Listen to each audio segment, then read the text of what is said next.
আম্মাজান আয়েশার জামানাতে মুসলমান দেশে আম্মাজান বহুদিন হলো মদিনাতে বৃষ্টি হয় না, বৃষ্টির অভাবে আমাদের কষ্ট হয়, ঘাস তুললতা পাতা শুকিয়ে গেছে, বৃষ্টির অভাবে খেজুর গাছগুলি শুকায় গেছে, মা জননী উট দুম্বা ছাগল বেড়া দুর্বল হয়ে গেছে।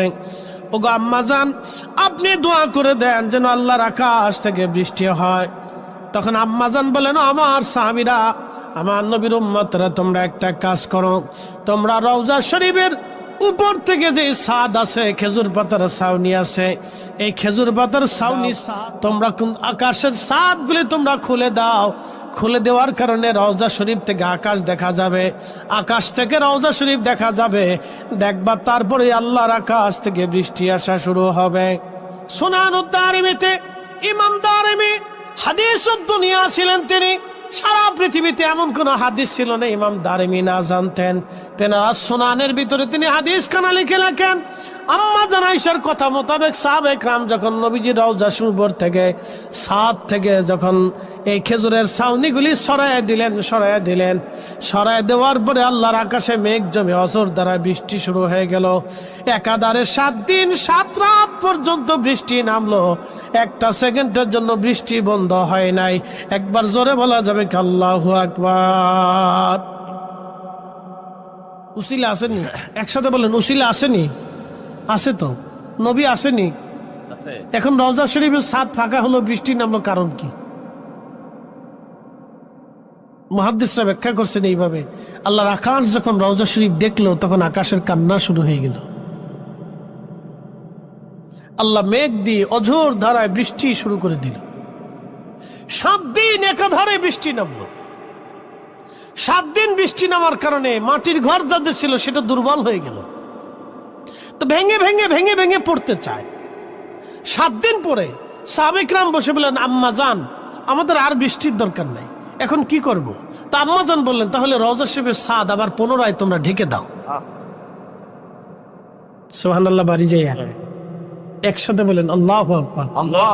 না না হয় না, আওয়াজ তুলে জোরে বলেন, জোরে জোরে হাত উঁচা করে বলেন আল্লাহু আকবার, আল্লাহু আকবার, নারে তাকবীর, নারে রিসালাত, হায়াতুন নবী, হায়াতুন নবী, জিন্দাবাদ জিন্দাবাদ। নবী আসেনি? নবী আসেনি? নবীর বরকত আসেনি? নবীর মুজিজা আসেনি? কিয়ামত পর্যন্ত থাকবে। কথা বলেন ঠিক না বেঠিক? ওলিয়া উলিয়াদের কারামাত ও নবীর মুজিজার অংশ। নবীর কারণে তারা কারামত দেখাইতে পারে। কথা বলেন ঠিক কিনা? প্রিয় উপস্থিতি, ছাদ লাগিয়ে দেওয়া হলো, বৃষ্টি বন্ধ হয়ে গেল, মদিনার আকাশ থেকে মেঘ হাওয়া হয়ে চলে গেল। আম্মা জান রাসূল করিমের রওজা শরীফের বরকত একবার দেখাই দিলেন, তোমরা দেখো নবীর বরকত কত। যে এখন প্রশ্ন করি, জবাব দিবেন। আম্মা জান কি সাহাবায়ে কেরামকে দিয়ে দোয়া করাইতে পারতেন না?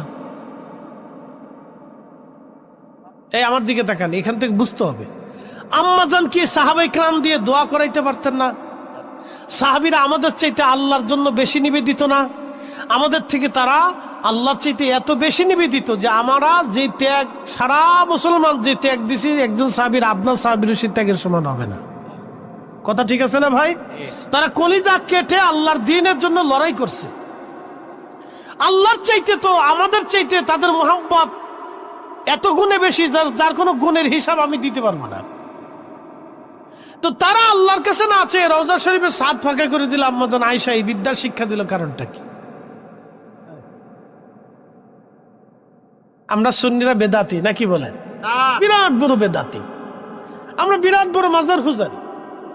কোনো কিছু হলে মাজারে যাও কে? আরে মাজারে যাই কেমন নাচি নাকি বেটা?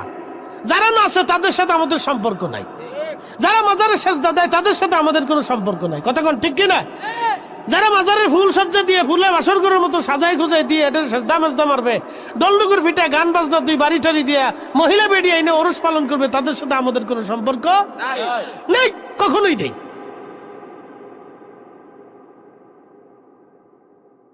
উপস্থিতি খুব ভালো করে শুনবে। আল্লাহর নবীর বিবি আমাদের মা উম্মাহাতুল মুমিনিন, তিনি সাহাবীদেরকে দোয়ায় না বসাইয়া নবীর রওজার পাশে দিয়ে দিলেন। কারণ কি? দেখাইলেন যে দেখো নবীর বরকত এখনো আছে। কথা ঠিক কিনা? এটা একটা। আরেকটা হলো দোয়া, যদি নগদ নগদ বৃষ্টি পেতে চাও তাহলে রওজার পাশে চলে যাও, কারণ যিনি বৃষ্টির মাধ্যম, যার উসিলায় আল্লাহ পৃথিবীর সৃষ্টি করেছেন, তোমরা তার কাছে চলে যাও, এখানে গেলেই কাজ হয়ে যাবে। এই জন্য সরাসরি সরাসরি দরাই দিতে যাও। আল্লাহু আকবার। প্রিয় উপস্থিতি, হাজিরিন, এগুলি উসিলা। এই জন্য আমরা আউলিয়া ইকরাম গণের মাজার শরীফ জিয়ারত করি। কোনো মুশকিলে মুসিবতে পড়ে যখন যায়, দোয়া কবুল হয় না, ডাক্তার দেখালেও কাজ হয় না, কবিরাজ দেখালাম কাজ হইল না, আমি হোমিও ডাক্তার দেখালাম কাজ হলো না, পানি পড়াতেও কাজ হইল না, কোনো কিছুতে যখন কাজ হয় না, তখন কেউ কেউ চিন্তা করলো এবার শেষ উদ্দেশ্য, আমার জীবনের শেষ চিকিৎসা হলো আল্লাহর ওলি, ওনার বরগাহে গেলে আশা করি দোয়া কবুল হবে।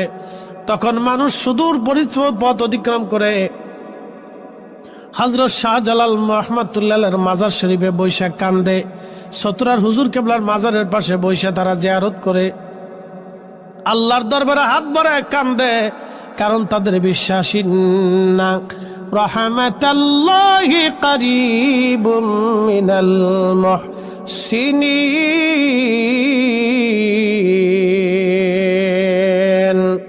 নিশ্চয় আল্লাহর রহমত আল্লাহর মুহসিন বান্দাদের নিকটবর্তী। আল্লাহর মুহসিন বান্দাদের পাশে থাকলে আল্লাহ রহমত পাঠায়।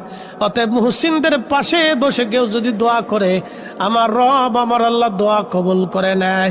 একবার জোরে বলা যাবে কি মারহাবা। বন্ধু খুব মনোযোগ দিবেন। বনি ইসরায়েলের একজন বান্দা 99 জন মানুষ মেরে ফেলে দিল। 99 জন মানুষ মারার পরে চিন্তা করলো, হায় আমি এতগুলি অপরাধ করলাম, আল্লাহ কে আমারে মাফ করবেনি। মাফের চিন্তা নিয়ে ওই আল্লাহর বান্দা রওনা করলো।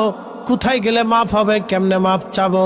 পাশে রাস্তার পাশ দিয়ে হেঁটে যাওয়ার সময় দেখে একজন পাদ্রীকে জিজ্ঞেস করলো, হুজুর আমি 99 জন মানুষ মেরে ফেলে দিয়েছি, বলেন আল্লাহ কে আমারে মাফ করবেনি? পাদ্রী ডাক দে বলে, হ্যাঁ আল্লাহর বান্দা, 99 জন মানুষ মেরে ফেলে দিয়ে তুমি ক্ষমার আশা করো, কি করে আল্লাহ তোমাকে ক্ষমা করবে বলো? তোমার ক্ষমা হবে না।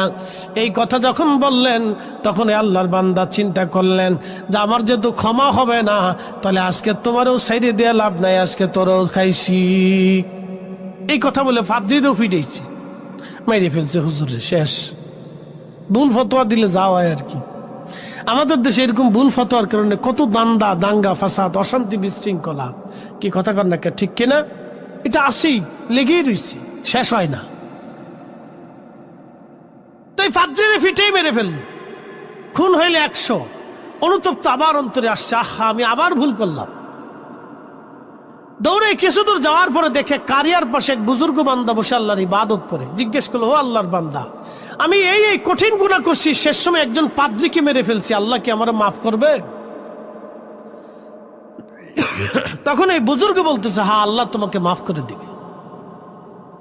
একসাথে বলবেন আল্লাহু আকবার। এই যে দেখছেন সুফিরা কোনোদিন বদদোয়া করে? এই আমার দিকে তাকান, সুফিদেরকে কোনোদিন বদদোয়া করতে দেখছেন? সুফিরা মানুষ হত্যা করে, সুফিরা মারামারি করে, সুফিরা কাটাকাটি করে, সুফিরা রক্তপাত করে, সুফিদের জীবনে নাই। আপনি সুফিদের জীবনে এটা পাবেন না। প্রিয় উপস্থিতি, আল্লাহর বুজুর্গ বান্দা বলল, তোমাকে আল্লাহ মাফ করে দিবে। সে খুশির হাতে সাহায্যে বলল, হুজুর তাহলে কোন জায়গায় গেলে মাফ পাবো? আল্লাহর নবী বললেন, তখন ওই বুজুর্গ লোকটা বললেন, দেখো ওই পাশের কারিয়া একটা গ্রাম আছে, এই গ্রামে 1-3 জন আল্লাহর বান্দা বসা আছে। আল্লাহর কিছু বুজুর্গ বান্দা এখানে আল্লাহর ইবাদত করে। তুমি তাদের মজলিসে বৈশা তাদের সাথে যদি দোয়া করো, আমার রব আমার আল্লাহ তাদের ওসিলায় তোমার তওবাকে তাড়াতাড়ি কবুল করে নিয়ে যাবেন। একবার জোরে বলা যাবে কি মারহাবা। আল্লাহর বান্দা ওই কারিয়ার দিকে রওনা করলো। ওই গ্রামের ভিতরে কয়েকজন বুজুর্গ, এই বুজুর্গদের সহবতে বসে দোয়া করলে আমার রব আমার আল্লাহ দোয়া কবুল করবে, তওবা কবুল করবে, এই আশা নিয়ে আল্লাহর বান্দা রওনা হয়ে গেল। কিছু দূর যাওয়ার পরে কিছু দূরে যখন গেল, কিছু দূর যাওয়ার পরে আল্লাহর বান্দা, আমার আল্লাহর নির্দিষ্ট সময় এসে গেল, মরণের সময়, মৃত্যুর সময় ঘনিয়ে গেল। আল্লাহ কোরআনে বললেন, ওয়ালা ইউআখিরাল্লাহু আজালুহা,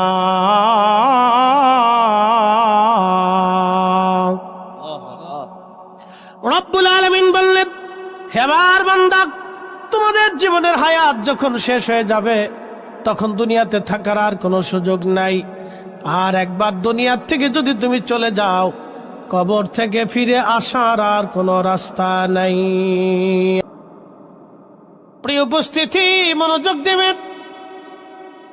আল্লাহর বান্দা প্রচন্ড গুনাহগুলি নিয়ে রওনা করলো, মৃত্যু এসে গেল। আজরাইল তো আর ছাড় দেবে না, সময় শেষ। তার সময় শেষ হয়ে গেলে দুনিয়াতে আর থাকার সুযোগ নাই। একবার চলে গেলে আর আসার আর কোনো রাস্তা নাই, সময় শেষ। মৃত্যু এসে গেল। মরণ আসার পরে আল্লাহর বান্দার জান কবজ করে ফেরেশতা নিয়ে গেল।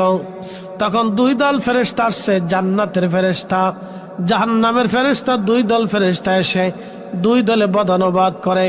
জান্নাতের ফেরেশতারা কয় আমরা তাকে জান্নাতে নিয়ে যাব, জাহান্নামের ফেরেশতারা বলে আমরা তাকে জাহান্নামে নিয়ে যাব। দুই দল ফেরেশতার ভিতরে বদানুবাদ, তর্ক লেগে গেল। জান্নাতের ফেরেশতারা কয় বেটা তওবা করতে পারে নাই, কিন্তু রওনা তো দিছে, এই জন্য নিয়ে যাও। জাহান্নামের ফেরেশতারা কয় না, তওবা করে নাই, রওনা দিলে কি হবে, তওবা তো করতে পারে না, এই জন্য জাহান্নামে নিয়ে চলে যাও। তো দুই দলের মধ্যে বিতর্ক শুরু হয়ে গেল। এই বিতর্কে আমার রব আরেকজন ফেরেশতাকে পাঠাইলেন, যাও তুমি তাদের ভেজাল মীমাংসা করো। ওই ফেরেশতা এসে জিজ্ঞেস করলো, তোমরা বদানুবাদ করো কেন? কয় শোনো, এই বান্দা তওবা করার উদ্দেশ্যে রওনা করছিল, কিন্তু তওবা করতে পারেনি, তার আগে মারা গেছে, এই জন্য আমরা তাকে জাহান্নামে নিয়ে যাব। জান্নাতের ফেরেশতারা বলল, দেখো এই বান্দা তওবা করে নাই ঠিক আছে, কিন্তু রওনা দিছে, আমরা তাকে জান্নাতে নিয়ে চলে যাব। দেখেন দুই দলের যুক্তি সুন্দর, দুই দলের যুক্তি সুন্দর, দোনো দলের যুক্তি সুন্দর। তখন এই ফেরেশতা বলল, দেখো তাহলে এক কাজ করো, এই বান্দা যেখান থেকে ওই বুজুর্গদের বাড়ির দিকে রওনা করছে, সেইখান থেকে বুজুর্গদের বাড়ির রাস্তা মেপে দেখো এই বান্দা অর্ধেক সীমানা পার হয়েছে কিনা। যদি অর্ধেক সীমানা পার হয় তো জান্নাতে নিয়ে যাও, আর যদি অর্ধেক সীমানা পার না হয়ে পিছে পড়ে যায় তো জাহান্নামে নিয়ে যাও। এই অবস্থিতি হাজিরিন, খুবই মনোযোগের সাথে কথাগুলি শুনবেন। আজ আল্লাহর বান্দা তখন রাস্তা মাপ দেওয়া হলো। কোন এক বর্ণনাতে আসছে এইভাবে, বর্ণনা ভিন্ন রকম, এক বর্ণনায় আসছে মাপ দেওয়ার পরে দেখা গেল এক বিগত রাস্তা সামনে চলে গেছে। এবার জান্নাতের ফেরেশতারা বলল তাকে আমরা জান্নাতে নিয়ে যাব। আল্লাহ জান্নাতে নিয়ে দিলেন। আর এক বর্ণনায় আসছে সে পিছে পড়ে গিয়েছিল, কিন্তু পিছে পড়ার পরে জাহান্নামের ফেরেশতারা তাকে জাহান্নামে নিয়ে যাবে। ঠিক এমন সময় আমার রব আমার আল্লাহ ডাক দিলেন, ফেরেশতারারে তোমরা অপেক্ষা করো। ফেরেশতারা অপেক্ষা করলো। কিছু সময় পর আবার ফরমান আসলো, তোমরা রাস্তা আবার মাপো। ফেরেশতারা মাপার পরে দেখলো এক বিগত সামনে রাস্তা চলে গেছে।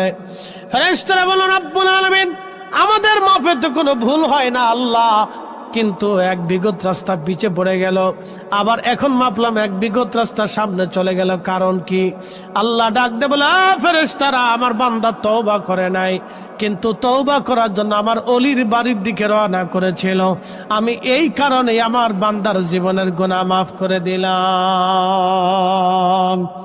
قل يا عبادي الذين اسرفوا على أنفسهم لا تقنطوا من رحمة الله.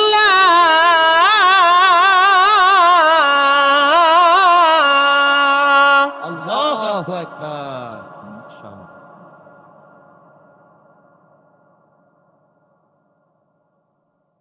إن الله يغفر الذنوب جميعا.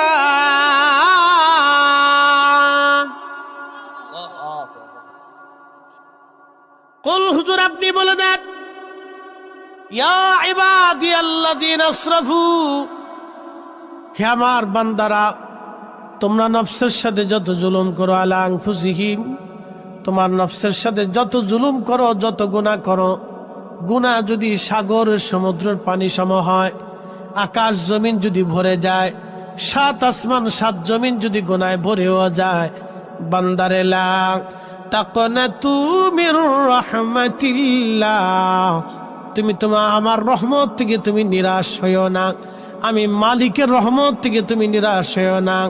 ইন্নাল্লাহা ইয়াগফিরুয যুনুবা জামিআ,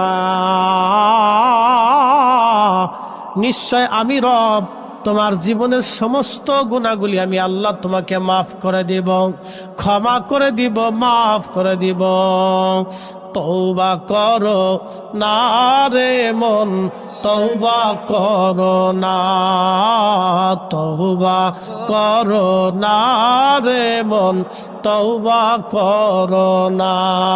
তওবা না করিলে গুনাহ, তওবা না করিলে গুনাহ মাফ হবে না রে মন, তওবা করো না।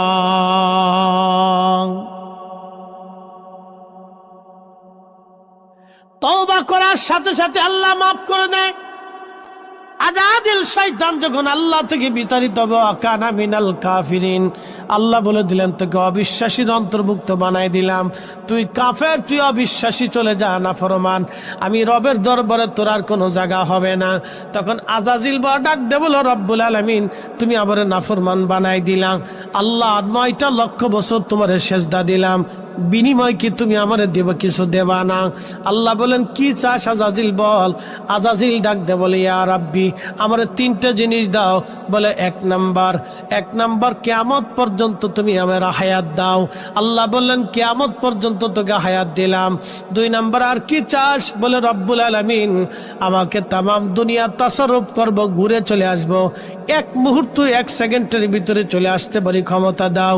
আল্লাহ বলেন তাও দিলাম, তামাম দুনিয়া সায়ের করবি, 1 সেকেন্ডের ভিতরে তুই জায়গায় চলে আসতে পারবি, ক্ষমতা তোকে দিয়ে দিলাম। বলে আর কি চাস? বলে রব্বুল আলামিন তোমার আদম বান্দার শরীরের রক্তের শিরা দিয়ে, রক্তের রগ দিয়ে, রগ এই রগের ভিতর দিয়ে ঢুকে তোমার আদম বান্দার কালবের ভিতরে, তোমার আদম তোমার বান্দার কালবের কোনায় এসে কালবের কাছে বসে আমি কালবের মধ্যে ঢুকা দেওয়ার তৌফিক আমারে দাও, ক্ষমতা দিয়ে দাও। আল্লাহ বলেন তাও দিলাম। কি করবি? শয়তান বল। শয়তান ডাক দেখে, রব্বুল আলামিন আমি আল্লাহ তোমার ইজ্জত ও জালালের কসম করে বলি, আল্লাহ তোমার একটা বান্দাও জান্নাতে ঢুকতে দেব না, সবাইরে গুনাহ করাইয়া আমি জাহান্নামী বানাবো। এই জন্য নবীরা সারা সবাই গুনাহগার। নবীরা সারা সবাই কি গুনাহগার? কথা কন না কেন? গুনাহগার। হ্যাঁ জোরে বলেন, সবাই কি গুনাহগার? কিন্তু ওলিরা মাহফুজ। ওলিরা কি মাহফুজ? মাহফুজ মানে তাদেরকে আল্লাহ হেফাজত করে। যেমন আপনাদেরকে শোনাই, মালিক ইবনে দিনার প্রথম জীবনে মধুপায়ী ছিল, কিন্তু শেষে এমন জাহিদ হয়েছে, এত বড় ওলি হয়েছে যে তার জীবনী বড় বড় ইমামরা লেখছে। বিশর আল হাফি তিনি প্রথম জীবনে জেনাকারী মধুপায়ী ছিলেন, শেষবারে এত বড় ওলি হয়েছে যে বড় বড় বুজুর্গরা তার জীবনী লেখছে। হাসান বসরি প্রথম জীবনে সে স্বর্ণের ব্যবসায়ী ছিল, মণিমুক্তার ব্যবসায়ী ছিল, এমন তওবা করলো যে তওবা করে সে শেষ জীবনে অনেক বড় মুহাদ্দিস হলো। আব্দুল্লাহ ইবনে মুবারক তিনি প্রথম জীবনে মধুপায়ী ছিল, এমন ভাবে তওবা করলো আর এত বড় আলেম আল্লাহ তারে বানাইলো যে ফিকের এমন কোন কিতাব নাই যে কিতাব ওনার নাম লেখা না আছে। একসাথে বলবেন আল্লাহু আকবার। না না হয় না, আরো জোরে বলেন।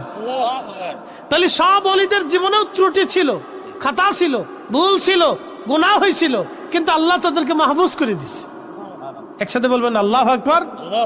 আল্লাহ কি করে দিছে? মাহফুজ করে দিছে।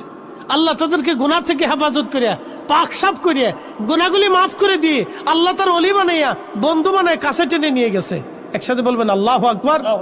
আচ্ছা, আপনি ইচ্ছা করলে কি প্রেসিডেন্ট পুতিনের সাথে বন্ধুত্ব করতে পারবেন? আপনি ইচ্ছা করলে প্রেসিডেন্ট ট্রাম্পের সাথে বন্ধুত্ব করতে পারবেন?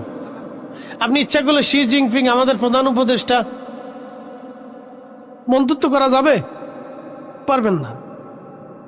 তো দুনিয়ার এক সাধারণ ব্যক্তির সাথে বন্ধুত্ব করা যদি আপনার এত কঠিন হয়, তাহলে আল্লাহ সবাইরে বন্ধু বানায় না।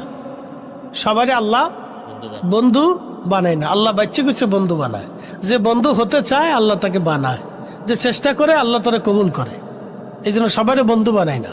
বন্ধু হইতে হলে আপনাকে তওবা করতে হবে, আল্লাহর দেওয়া আইন মানতে হবে, নবীর তরিকা মোতাবেক চলতে হবে।